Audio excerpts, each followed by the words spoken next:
দাঁড়াও কুসুম, কুসুম প্লিজ আমাকে please 2 minute দাও। ডাক্তার সাহেব, আর সবাইকে কি লাভ? একবার আমি আমার মনের কথা তোমায় বলতে চাই।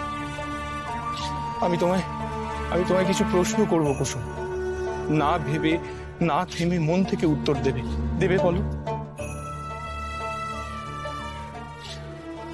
জানো কুসুম, যখন আমি তোমাকে আর আয়ুষ স্যারকে একসঙ্গে দেখি তখন আমার খুব খুব আনন্দ হয়। না কুসুম, এই 2 মিনিট আমি বলবো আর তুমি শুধু শুনবে।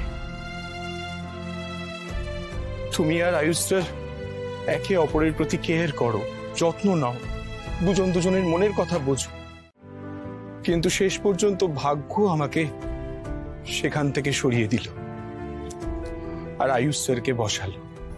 আয়ুষ স্যার তোমার স্মৃতিতে সিঁদুর দিল, তোমাদের মালা বদল হলো, অগ্নিসাক্ষী রেখে 7 পাকে ঘুরলে তোমরা, আর সেই ভাগ্যই তোমার মনকে বোঝালো যে রাতুল নয়, আয়ুষ্মান গাঙ্গুলি তোমার জীবন সঙ্গী।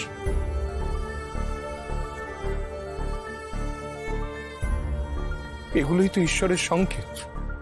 ঈশ্বর আমাদের বিয়েটা আর আমাদের সম্পর্কটা মেনে নেননি। সত্যিটা হলো তুমি আর আয়ুষ স্যার দুজনে 7 জন্মের বন্ধনে বাধা পড়ে গেছো।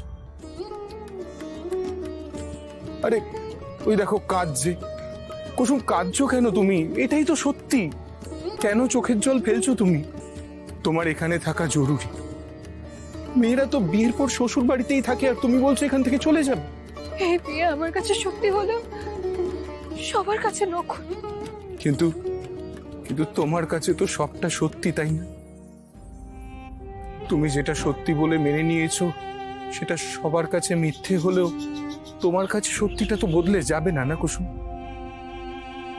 তুমি তো নীরবে এই সম্পর্কটাকে টিকিয়ে রাখতে চাও সারাটা জীবন, তাহলে কেন চলে যাচ্ছ? কারণ এছাড়া আমার কাছে আর কোনো উপায় নেই। আছে, কি উপায় আছে? আমার এখান থেকে চলে যাওয়াটাই ভালো কুসুম। না। কেন না? কেন?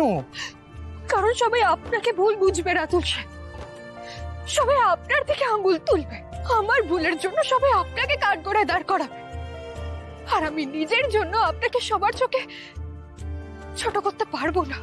জানি, কিন্তু আমাকে কাউকে কৈফিয়ত দিতে হবে না কুসুম, কারণ আমার কেউ নেই। আমি একা, আমি অনাথ। আমি আবার আপনার থেকে সবকিছু কেড়ে দিলাম, তাই না রাতুল সাহেব? তুমি না কুসুম, আমার ভাগ্য আমার থেকে সবটা কেড়ে নিয়েছে। শুধু একজন ভালো বন্ধু দিয়েছে, সেটা তুমি।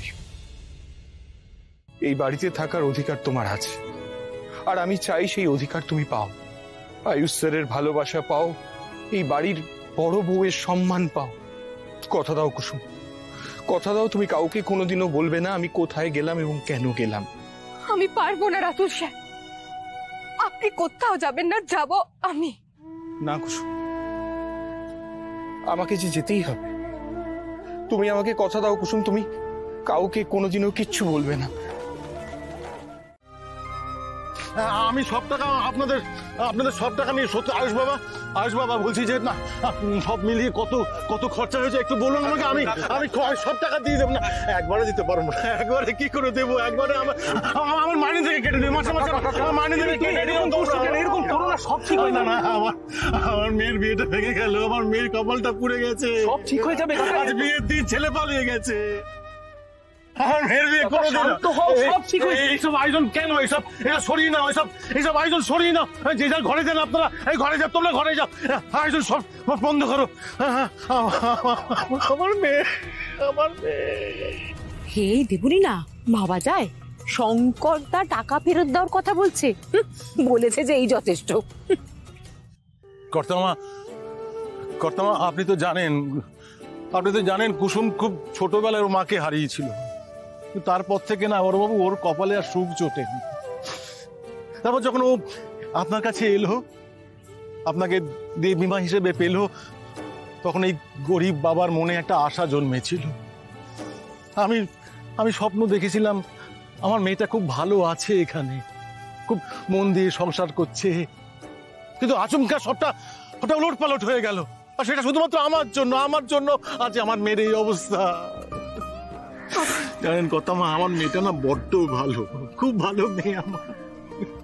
ও যখন গ্রামে থাকতো তো সবটা একা হাতে সামলেছিল।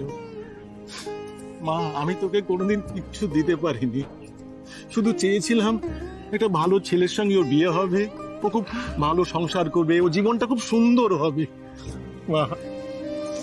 মা তুই আমায় ক্ষমা করে দিস মা, আমি তোকে কিচ্ছু দিতে পারিনি। তোমার কোনো দোষ নেই বাবা, তোমার কোনো দোষ নেই, আমার দোষ।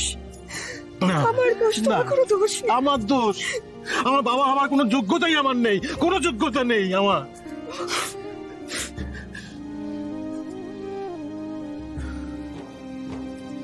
কর্তামা, এটা ওর মায়ের শাখা বাঁধানো। বিয়ের দিন থেকে শ্মশানে যাওয়া দিন অবধি এটা ওর মায়ের হাতেই ছিল। আমি চেয়েছিলাম এটা ওর হাতেই থাকুক, ওই হাতে পড়ুক। কুসুমের মায়ের খুব ইচ্ছে ছিল কুসুমের বিয়েটা দেখে যাবে, কিন্তু সে তো আর হলো না, সে তো চলে গেল ওপরে। তাই আমি চেয়েছিলাম ওর মায়ের স্মৃতিটা ওর হাতেই থাকুক, ওই পড়ুক এই স্মৃতিটা। কিন্তু এটার কোনো মূল্য নেই কর্তামা, কোনো দাম নেই এটার। আর আমি তো আমার স্ত্রীর স্বপ্ন পূরণ করতে পারিনি। আমি হেরে গেছি।